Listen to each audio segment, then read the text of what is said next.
नमस्कार। दिव्य दृष्टि संस्कृत क्लासेज में आप सभी का हार्दिक अभिनंदन। आज हमारा टॉपिक है वर्ण विचार, जिससे संबंधित प्रश्न लगभग सभी प्रतियोगी परीक्षाओं में पूछे जाते हैं। जैसे अंतस्थ वर्ण कौन कौन से हैं, रस स्वर कौन कौन से हैं, स्वर कितने होते हैं, ऊष्म वर्ण कौन कौन से हैं। इस प्रकार के प्रश्न लगभग सभी प्रतियोगी परीक्षाओं में पूछे जाते हैं। अब इन वर्णों की उत्पत्ति कैसे हुई, इस संबंध में कहते हैं कि सनक सनंदन आदि सिद्ध तपस्वियों के उद्धार हेतु भगवान शिव ने नृत्य करते 14 बार डमरू बजाया। उस डमरू से जो ध्वनि उत्पन्न हुई, उस ध्वनि को आत्मसात करते हुए महर्षि पाणिनि ने 14 सूत्र बनाए। उन सूत्रों को माहेश्वर सूत्र कहते हैं। ये माहेश्वर सूत्रों की संख्या है 14। ये हैं अ ई उण, ऋ दृक्, ए ओंग, ऐ औच, है वरट, लण, यम गणनम, झवय, घड़ धस, जब गड़ दस, ख फ छ ट थ चट तव, कपय, श श स र हल। ये 14 माहेश्वर सूत्र हैं। इन माहेश्वर सूत्रों का प्रयोजन है प्रत्याहार निर्माण। अब प्रत्याहार क्या है कि वर्णों का संक्षिप्तीकरण प्रत्याहार कहलाते हैं। जैसे यहाँ हम देखेंगे प्रथम सूत्र में ए से लेकर के प्रथम सूत्र के ण, इनमें माहेश्वर सूत्रों में जो अंतिम वर्ण हैं वो इत संज्ञक होते हैं। तो जब हम प्रत्याहार बनाते हैं, प्रत्याहार विधायक, प्रत्याहार की संज्ञा करने वाला सूत्र है आदि अंतेन सहेता, आदि अंतेन सहिता।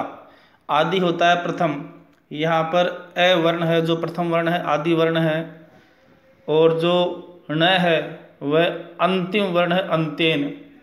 तो आदि अंतेन सह जो इत संज्ञक है ना, अंतिम इत संज्ञक। तो प्रथम ऐसे लेकर के अंतिम जो इत संज्ञक वर्ण है, वहाँ तक जितने भी वर्ण हैं वो प्रत्याहार के अंतर्गत आते हैं। लेकिन प्रत्याहार में जो अंतिम इत संज्ञक वर्ण होता है उसकी गणना नहीं होती है। अतः अण प्रत्याहार में ऐसे लेकर के उ, ए ई उ, इन 3 वर्णों की गणना इसमें होगी। इसी प्रकार अक प्रत्याहार, अक प्रत्याहार में ऐसे लेकर के प्रथम वर्ण ऐसे लेकर के, क्योंकि अक प्रत्याहार में प्रथम वर्ण अ है, इसलिए ऐसे लेकर के अंतिम वर्ण क तक जितने भी वर्ण हैं वो अक प्रत्याहार के अंतर्गत आते हैं। जैसे अ ई उ, ऋ दृ, इस प्रकार 5 वर्ण अक प्रत्याहार के अंतर्गत आते हैं। अब है अच। अच में ऐसे लेकर के च तक, ऐसे लेकर के च तक जितने भी वर्ण हैं वो अच प्रत्याहार के अंतर्गत आते हैं। इस अच प्रत्याहार में अ ई उ, ऋ दृ, ए ओ, ऐ औ, ये 9 वर्ण हैं। ये सभी वर्ण स्वर हैं, इसलिए अच प्रत्याहार को हम स्वर भी कहते हैं। अच है स्वरा। इसी प्रकार हल, हल में हय वरट के है से लेकर के अंतिम जो सूत्र है हल, उससे लय तक जितने भी वर्ण हैं वो सभी हल के अंतर्गत आते हैं। इनमें सभी वर्ण हैं जो व्यंजन है, इसलिए हल को व्यंजन भी कहते हैं। इस प्रकार ये जो 14 माहेश्वर सूत्र हैं वो वर्णों के मूल स्रोत हैं। जो प्रथम 4 सूत्र हैं ऐ उण, ऋ दृक्, ए ओंग, ऐ औच, वो स्वर हैं। उसके बाद में हय वरट से लेकर के हल्के लय तक जितने भी वर्ण हैं वो सभी व्यंजन हैं। अब देखेंगे हम यहाँ जो पंचम सूत्र है हय वरट, इसमें ये से लेकर के लन के लय तक ये जो 4 वर्ण है य व र और ल, ये अंतस्थ वर्ण हैं, ये यण कहलाते हैं, यण। तो यणो अंतस्था, ये 4 अंतस्थ वर्ण है। उसके बाद में यम गण नम, ये सभी वर्ग के पंचम वर्ण हैं। उसके बाद में प्रत्येक वर्ग के चतुर्थ वर्ण आए। फिर ज ब ग ड़ द, ये प्रत्येक वर्ण के तृतीय वर्ण हैं। उसके बाद में ख फ छ ठ थ, यहाँ थ तक ये 5 प्रत्येक वर्ग के द्वितीय वर्ण हैं। उसके बाद में च ट त क प, ये प्रत्येक वर्ग के प्रथम वर्ण हैं। फिर है श श स और है, ये ऊष्म वर्ण हैं। इस प्रकार माहेश्वर सूत्र ही इन वर्णों का मूल स्रोत है। इन माहेश्वर सूत्रों की संख्या 14 है। कई बार परीक्षा में पूछ लिया जाता है कि माहेश्वर सूत्रों की संख्या कितनी होती है, तो 14 माहेश्वर सूत्र होते हैं, चतुर्दश। इसके बाद में प्रत्याहारों की संख्या कितनी होती है, तो प्रत्याहार पाणिनि व्याकरण में 42 प्रत्याहार बताए गए हैं। वैसे कुल मिलाकर के 44 प्रत्याहारों का निर्देश भीमसेन शास्त्री ने किया है। उन्होंने यम प्रत्याहार को उणादि गण में और चय प्रत्याहार को वार्तिककार ने बनाया, ऐसा निर्देश किया है। तो पाणिनि व्याकरण के अनुसार, महर्षि पाणिनि के अनुसार प्रत्याहारों की संख्या 42। वर्ण मूल रूप से 2 प्रकार के होते हैं, स्वर और व्यंजन। जो स्वर वर्ण हैं, स्वर वर्ण अचः स्वरः की अच प्रत्याहार के अंतर्गत जो वर्ण आते हैं, जैसे ए ई उ री री ए ओ ऐ औ, वो स्वर कहलाते हैं। स्वरों के 3 भेद हैं, ह्रस्व स्वर, दीर्घ स्वर और प्लुत स्वर। ये 3 प्रकार के स्वर बताए गए हैं। ह्रस्व स्वर क्या है? एक मात्रो भवेत ह्रस्व है, जिसके उच्चारण में एक मात्रा का समय लगे वह ह्रस्व स्वर कहलाता है। ये 5 होते हैं, ए ई उ री री, ये 5 ह्रस्व स्वर कहलाते हैं। फिर है दीर्घ। दीर्घ स्वर द्विमात्रो दीर्घम उच्यते, जिसके उच्चारण में 2 मात्राओं का समय लगे वह दीर्घ स्वर कहलाता है। ये 8 होते हैं, आ ई उ री ए ऐ ओ औ, ये 8 स्वर दीर्घ कहलाते हैं। उसके बाद में है प्लुत। प्लुत त्रिमात्रस्तु प्लुतो ज्ञेय है, जिसके उच्चारण में 3 मात्राओं का समय लगे वह प्लुत कहलाता है। इसमें जो दीर्घ स्वर होता है उसके पश्चात 3 की तरह चिन्ह लगाया जाता है, आ ई उ री ए ऐ ओ औ, ये प्लुत स्वर होते हैं। इस प्रकार 5 ह्रस्व, 8 दीर्घ और 8 प्लुत, कुल मिलाकर के 21 स्वर हुए। कुछ विद्वान दृ को दीर्घ मानते हैं, इसलिए उनकी संख्या 22 हो जाती है। पुनः इन स्वरों का उदात्त, अनुदात्त और स्वरित के भेद से 3 भेद और हो जाते हैं। ये जो ह्रस्व, दीर्घ और प्लुत स्वर हैं, इन तीनों स्वरों का उदात्त, अनुदात्त और स्वरित के भेद से 3 भेद और हो जाते हैं। फिर पुनः इन सभी का अनुनासिक और अननुनासिक के भेद से 2 भेद और हो जाते हैं। इसको हम निम्न डायग्राम से समझेंगे। जैसे कोई स्वर है, ह्रस्व स्वर है, उसका ह्रस्व, दीर्घ और प्लुत, इस प्रकार पहले 3 भेद हुए। उसके बाद में इन तीनों के, ह्रस्व के 3 भेद उदात्त, अनुदात्त और स्वरित, ये 3 भेद हुए। दीर्घ के भी उदात्त, अनुदात्त और स्वरित, ये 3 भेद हुए। उसी प्रकार प्लुत के भी उदात्त, अनुदात और स्वरित, ये 3 भेद हो गए। इस प्रकार प्रत्येक स्वर के प्रथम 3, फिर 3 से 9 भेद हुए उदात, अनुदात और स्वरित के अनुसार। यहाँ तक स्वर के 9 भेद हुए। उसके बाद में पुनः इन सभी के 2-2 भेद और होंगे। जैसे रस्व उदात था, उसका अनुनासिक और अनअनुनासिक, ये 2 भेद और हो जाते हैं। जो रस्व अनुदात था, उसका रस्व अनुदात अनुनासिक, रस्व अनुदात अनअनुनासिक, ये 2 भेद हुए। उसी प्रकार रस्व स्वरित के रस्व स्वरित अनुनासिक, रस्व स्वरित अनअनुनासिक, ये 2 भेद और हो गए। इस प्रकार रस्व के 6 भेद और दीर्घ के भी इसी प्रकार 6 भेद और प्लुत के भी 6 भेद। इस प्रकार प्रत्येक स्वर के 6-6 भेद होने से जो रस स्वर होता है, उस रस स्वर के 18 भेद होते हैं। और जो दीर्घ स्वर होता है उसके 12 भेद होते हैं, क्योंकि उसका रस्व नहीं होता। दीर्घ स्वर के 12 भेद होते हैं क्योंकि उसका रस्व नहीं होता, क्योंकि दीर्घ का दीर्घ और प्लुत ही होता है। तो उसके दीर्घ स्वर के जो रस्व वाले 6 भेद हैं वो उसमें से कम कर देते हैं। 18 में से ये 6 कम किए तो 12 भेद दीर्घ स्वर के रहते हैं। दीर्घ स्वर के 12 भेद रहते हैं। उसके बाद जो लृ वर्ण है उसके 12 भेद होते हैं, क्योंकि उसका दीर्घ नहीं होता। तो लृ में ये जो दीर्घ के 6 भेद हैं वो कम हो जाएंगे, क्योंकि उसका रस्व और प्लुत ही होता है। 6 भेद रस्व लृ और 6 भेद प्लुत लृ, इस प्रकार लृ के 12 भेद होंगे। अब जो री है उस री के 30 भेद माने गए हैं, क्योंकि इन री और लृ इन दोनों की सवर्ण संज्ञा होती है।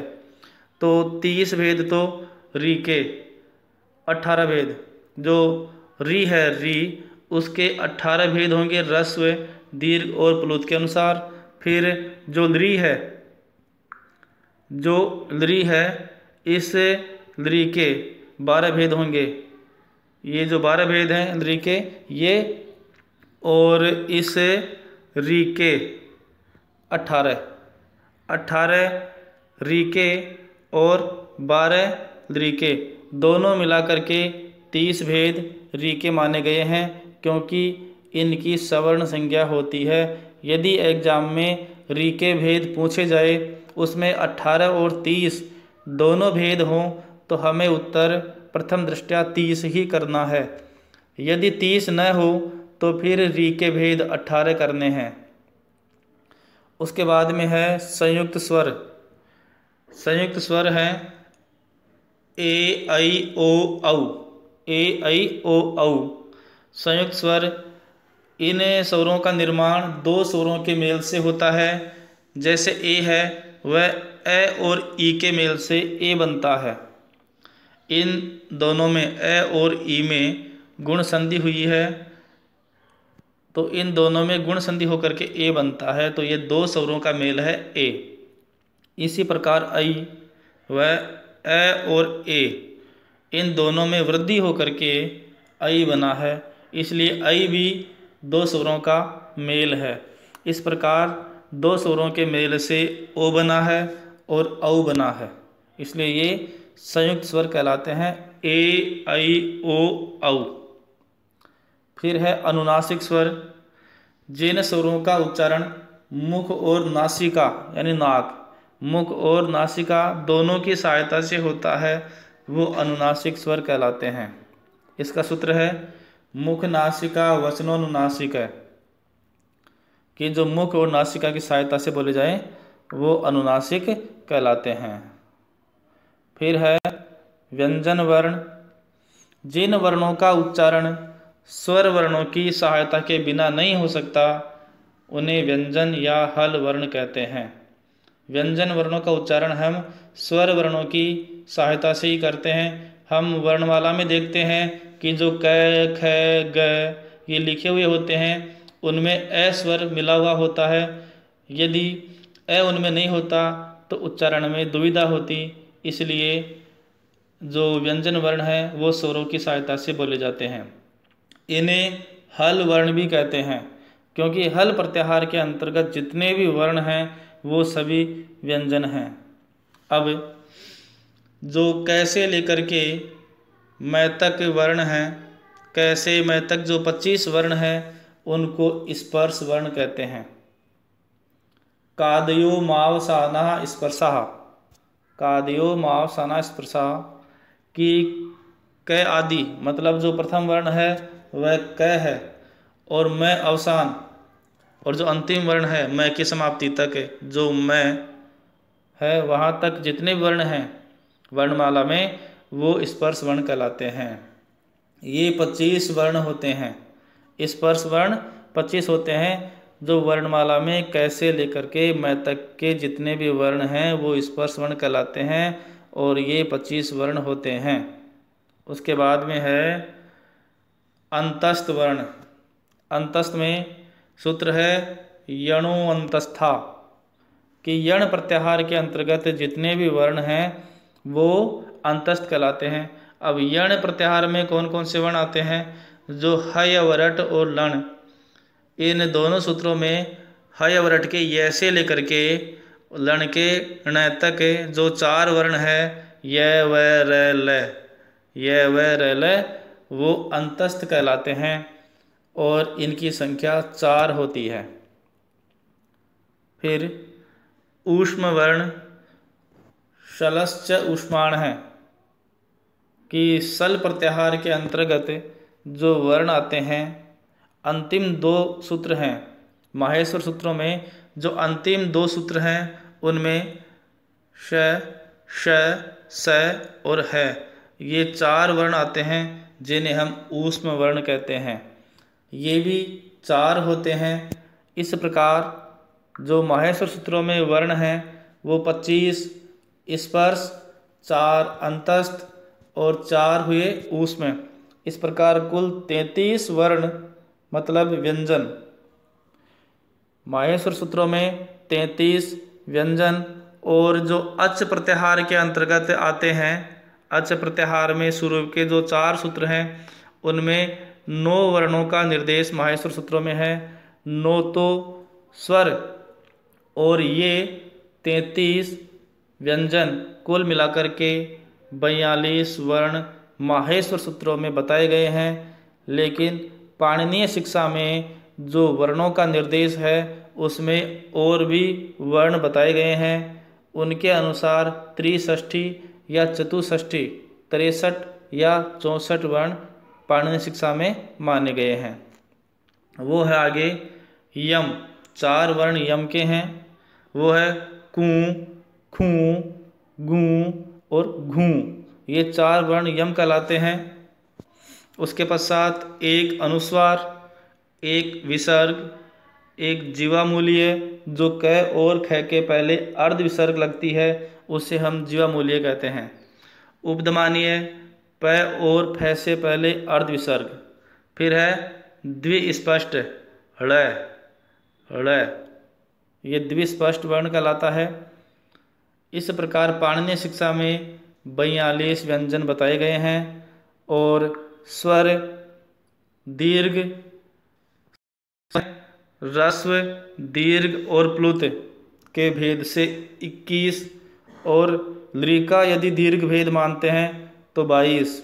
इस प्रकार 21 या 22 तो पाणिनीय शिक्षा में स्वर बताए गए हैं, और 42 व्यंजन, कुल मिलाकर के 63 या 64 वर्ण माने गए हैं पाणिनीय शिक्षा में।